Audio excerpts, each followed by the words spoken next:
Благодарим на Бога, че ще продължим и тази вечер да говорим върху онази покана, която Исус отправя към всеки един от нас, а именно остави всичко при кръста. Защо?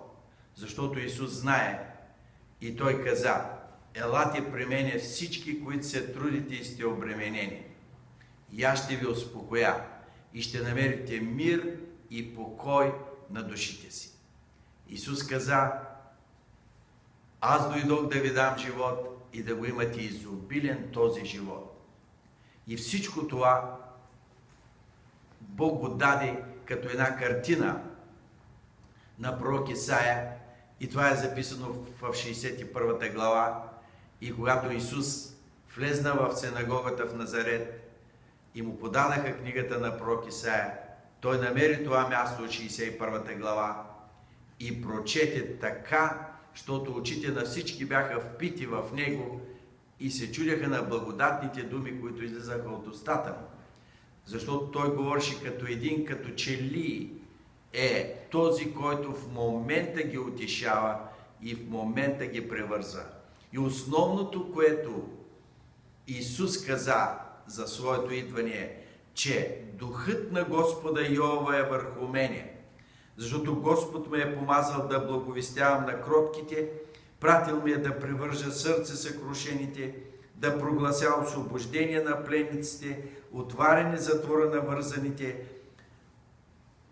да утеша всичките наскърбени, да се погрижа за наскърбените в Сион, да им дам венец вместо пепел, миро на радост вместо плач, облекло на хваление вместо унил дух. Тоест, една цялостна промяна на живота на човека.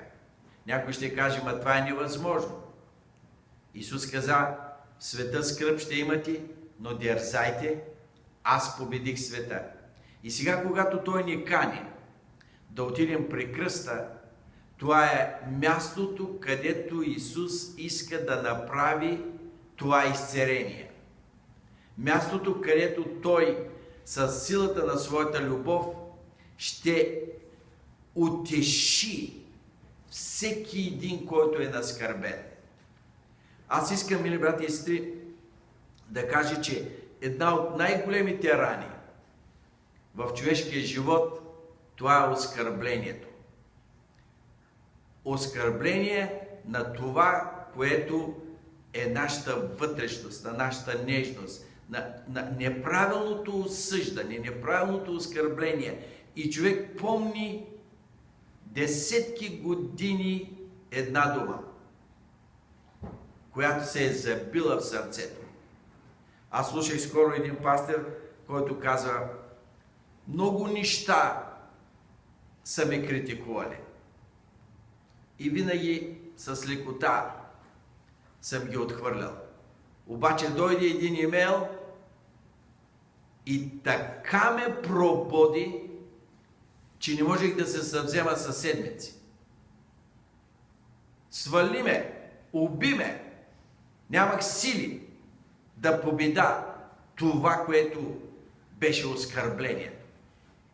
И всяко оскърбление е свързано с прошка.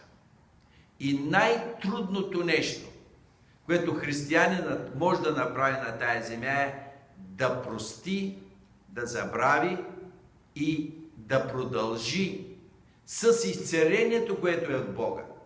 Не с човешката сила да каже: карай да върви. Каквото било, не ме интересува. Не по този начин. Става въпрос за библейският начин. Обаче, в тази утеха, която идва за наскърбеното сърце и която е свързана с простителността, има две страни. Едната е нашата страна, другата страна е Божията. Бог не може да извърши своето утешително дело, не може да изтрие сълзите, не може ти от наскърбен да станеш утешен, не можеш да видиш венеца на главата си, ако не направиш това, което Бог е казал.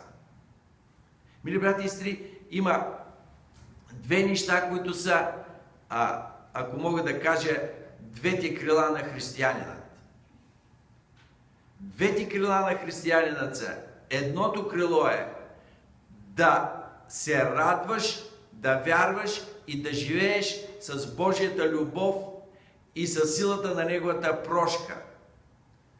А другото крило е да живееш с простителността,